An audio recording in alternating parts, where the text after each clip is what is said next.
అసలు నీకు బుద్ధి ఉందా లేదా? నువ్వు మనిషి జన్మెత్తలా? ఎవర్రా ఎవర్రా ఎక్కడికి వెళ్ళమంది? ఎందుకు వెళ్ళావు? చేసిన అన్యాయానికి సమాధానం చెప్పమని అడగటానికి. ఏ నువ్వు అడగాల? నేను అడగలేనా? నువ్వు అడగలేవు, నీకు నోరు లేదు, అందుకే అడగడానికి వెళ్ళా. నోరు అందరికీ ఉంటుందిరా. పుట్టిన ప్రతి వాడికి నోరు ఉంటుంది. ఉంటే ఆ నోరు ఎప్పుడు ఉపయోగించాలి, ఎందుకు ఉపయోగించాలి, ఎలా ఉపయోగించాలి అని జ్ఞానం ఉండాలి. నోరు ఉంది కదా అని నీ ఇష్టం వచ్చినట్టు మాట్లాడి ఉన్న సంబంధాలు తెగదెంపులు చేసుకుంటావా? సంబంధం ఏమిటి? అతనికి మనకున్న సంబంధం ఎంతసేపు అతను స్వార్థం తప్ప. అవునరా, అతను స్వార్థపరుడే. స్వార్థంతోనే ఈ పనులన్నీ చేస్తున్నాడు. చేస్తే చేస్తే నీకొచ్చిన నష్టం ఏమిటి? ఏమిటా? ఒకేసారి ఒకే స్థితిలో వ్యాపారం ప్రారంభించి అతను మిద్దెలు ఎందుకు ఉండాలి, మన పాకాలు ఎందుకు ఉండాలి? మనం వ్యాపారం ప్రారంభించినప్పుడు ఈ పాకు కూడా లేదురా. మన బ్రతుకులు ప్రారంభమైంది నడి రోడ్డు మీద.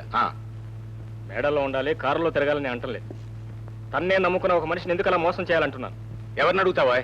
మన కర్మాన్ని సరిపెట్టుకో అంతే. రే, ప్రతి బియ్యపు గింజ మీద తినేవాడి పేరు రాసి ఉంటుందిరా. మనకు అదృష్టం లేదు, దొరకలేదు. దానికి అతను మోసం చేసి అంటావేంటి? ఆ అమ్మాయి పేరు మీద వ్యాపారం చేశాడు, కలిసి వచ్చింది. నీ పేరు మీదగా చేశాడు, కలిసి రాలేదు. చూడు, నష్టపడ్డప్పుడల్లా ఎదటివాడు నష్టపరిచాడు అనుకోవడం, దెబ్బ తగిలినప్పుడల్లా ఎదటివాడు దెబ్బ తీశాడు అనుకోవడం మానవ సహజం. సరే, అతను మోసం చేసి డబ్బు సంపాదించాడు అనుకుందాం. ఎవరి కోసం చేశాడు? ఆ పిల్ల కోసం చేశాడు. ఆ పిల్ల ఎవరు? నీకు కాబోయే భార్య. ఆ పిల్ల నీకు భార్యగా వస్తే అతను మోసం చేసి సంపాదించిన డబ్బంతా నీకే వస్తుందిగా. అప్పుడు అనుభవించేది నువ్వేగా.